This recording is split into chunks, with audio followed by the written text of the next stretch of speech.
The pirates thought fear had already won the moment they captured the merchant ship. But the women quietly counted every watch, memorized every weakness, and waited for a violent Atlantic storm before turning ropes, lanterns, and barrels into weapons, trapping their captors below deck, and delivering one of the most astonishing victories over pirates in the entire Golden Age of Piracy. Enjoy the video, and don't forget to subscribe. Trace your finger along the map from the Windward Passage to the northern coast of Hispaniola, and picture the year 1718 as the smell of rotting oak, boiling pine tar, damp hemp rigging, stale bilge water, salt-cured beef, burning sulfur, and wet canvas drifts across a gray Atlantic beneath heavy storm clouds, while the sharp crack of snapping sails echoes through a forest of masts. A merchant snow of nearly 100 tons heels beneath a fresh easterly wind, her tumble-home framing weather-darkened planks, fastened to massive oak foddocks, secured with hand-forged iron spikes, driven deep into the frames by shipwrights years before launch. The vessel carries barrels of flour, Madeira wine, iron tools, and bolts of wool intended for Caribbean markets. Yet hidden below the cargo are terrified passengers whose lives will change forever before the sun reaches its highest point. At dawn, a pirate sloop measuring nearly 70 feet along the keel emerges from a curtain of sea mist, carrying blackened canvas and 12 bronze carriage guns cast from an alloy containing roughly 88% copper and 10% tin. The pirates close the distance with frightening precision, trimming their braces, easing their sheets, and using every shift of the wind to preserve speed, while avoiding unnecessary strain upon the standing rigging. A single, warning broadside erupts from the starboard battery, as finely milled black powder ignites almost instantaneously, producing expanding gases that hurl solid iron round shot through the merchantman's bulwark, splintering seasoned oak into thousands of razor-sharp fragments that slice through rope, sailcloth, and flesh alike. Within minutes, resistance collapses. The pirate captain gathers the prisoners beneath the quarterdeck and calmly explains the articles of agreement governing his own crew, claiming that every man has voted equally in matters of loot, while every captive has already surrendered any right to choose their own fate. Among the prisoners, several women exchange silent glances that reveal neither panic nor surrender. Instead, they begin observing everything, counting sailors, noting damaged blocks, measuring the rhythm of the watches, and memorizing every careless habit displayed by the men who believe fear alone has already guaranteed obedience. The women quickly realized that the pirate crew depended less upon discipline than routine. Every 4 hours, the watch changed. The helmsman surrendered the tiller, and half the deck became distracted by food, repairs, or gambling with stolen coins. While pretending to scrub the deck and carry water casks, they silently counted pistols, cutlasses, and powder barrels, discovering that several muskets had become useless after seawater dampened their powder charges. They also noticed that the pirates had postponed careening because leaking seams demanded constant pumping. Each observation became another piece of a growing plan. Rather than attempting a desperate escape immediately, they decided patience would become their greatest weapon, waiting for the exact moment when overconfidence made their captors vulnerable.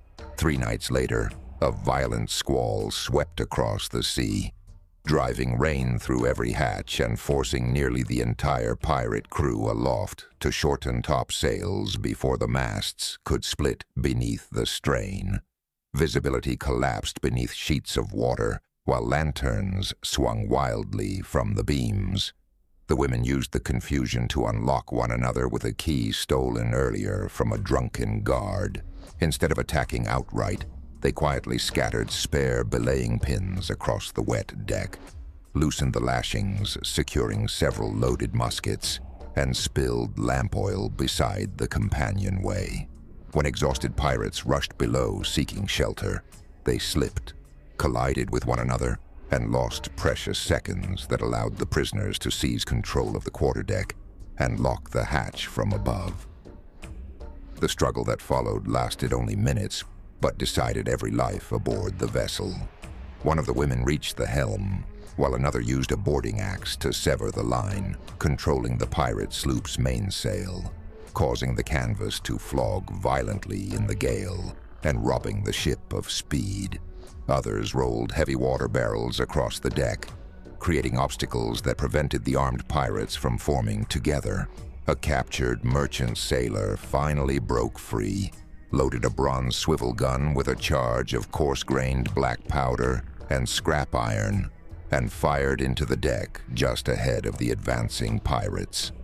The blast shattered planking, filled the air with smoke, and forced the attackers to retreat below.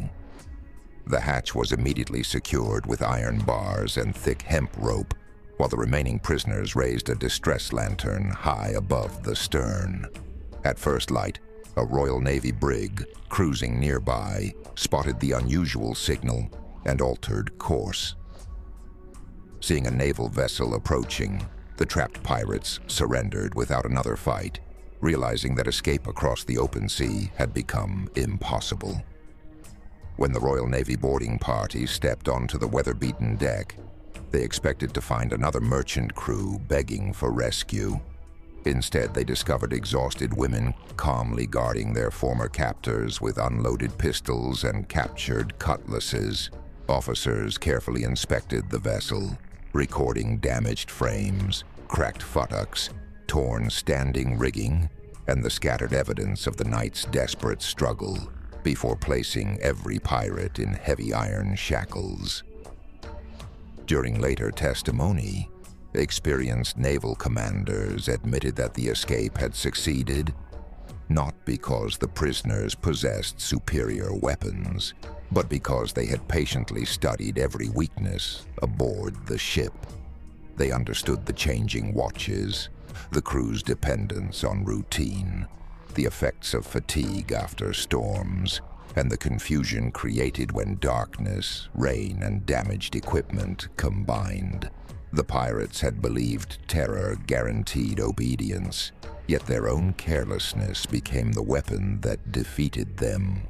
The captured pirates were transported in chains to a colonial port, where naval magistrates spent weeks examining logbooks, cargo manifests, stolen letters of marque, and witness depositions collected from merchants who had survived previous attacks. Every measurement of the vessel was carefully recorded, from the length of her keel to the width of her tumble home, while shipwrights documented splinter damage caused during the struggle and the condition of the weakened oak frames that had not been properly repaired after months without careening. Officers concluded that the pirate captain had relied upon intimidation far more than discipline, allowing complacency to spread through the crew until routine replaced vigilance. The testimony of the rescued women became the most remarkable evidence presented during the proceedings, because none of their actions depended upon superior strength or military training.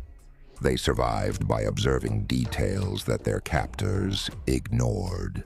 They counted the watches, learned which sailors drank themselves into exhaustion, memorized where keys were carried, identified which powder stores had become damp from leaking seams, noticed which lanterns were left unattended, and understood exactly how a violent Atlantic squall could transform an apparently invincible pirate vessel into a floating prison for its own crew. Naval officers later circulated accounts of the escape among merchant captains, encouraging them to improve onboard security, and warning that even experienced pirate companies could collapse when discipline disappeared. Sailors repeated the story in taverns from Jamaica to London, sometimes exaggerating individual moments, but always preserving its central lesson. The women had refused to surrender hope, even after losing their ship, their freedom, and every certainty they once possessed. Rather than rushing toward a hopeless confrontation, they gathered information with extraordinary patience until every observation became another advantage. When the decisive moment finally arrived, they acted together with remarkable precision, turning ordinary objects such as ropes, barrels, lanterns, and hatch bars into tools of survival. Whether every detail survived unchanged through generations of retelling is impossible to prove, but the story endured because it reflected a timeless reality of the age of sail. Aboard the dangerous waters of the early 18th century Atlantic, intelligence, cooperation, and patience could sometimes overcome fear, brutality, and overwhelming force where weapons alone could not.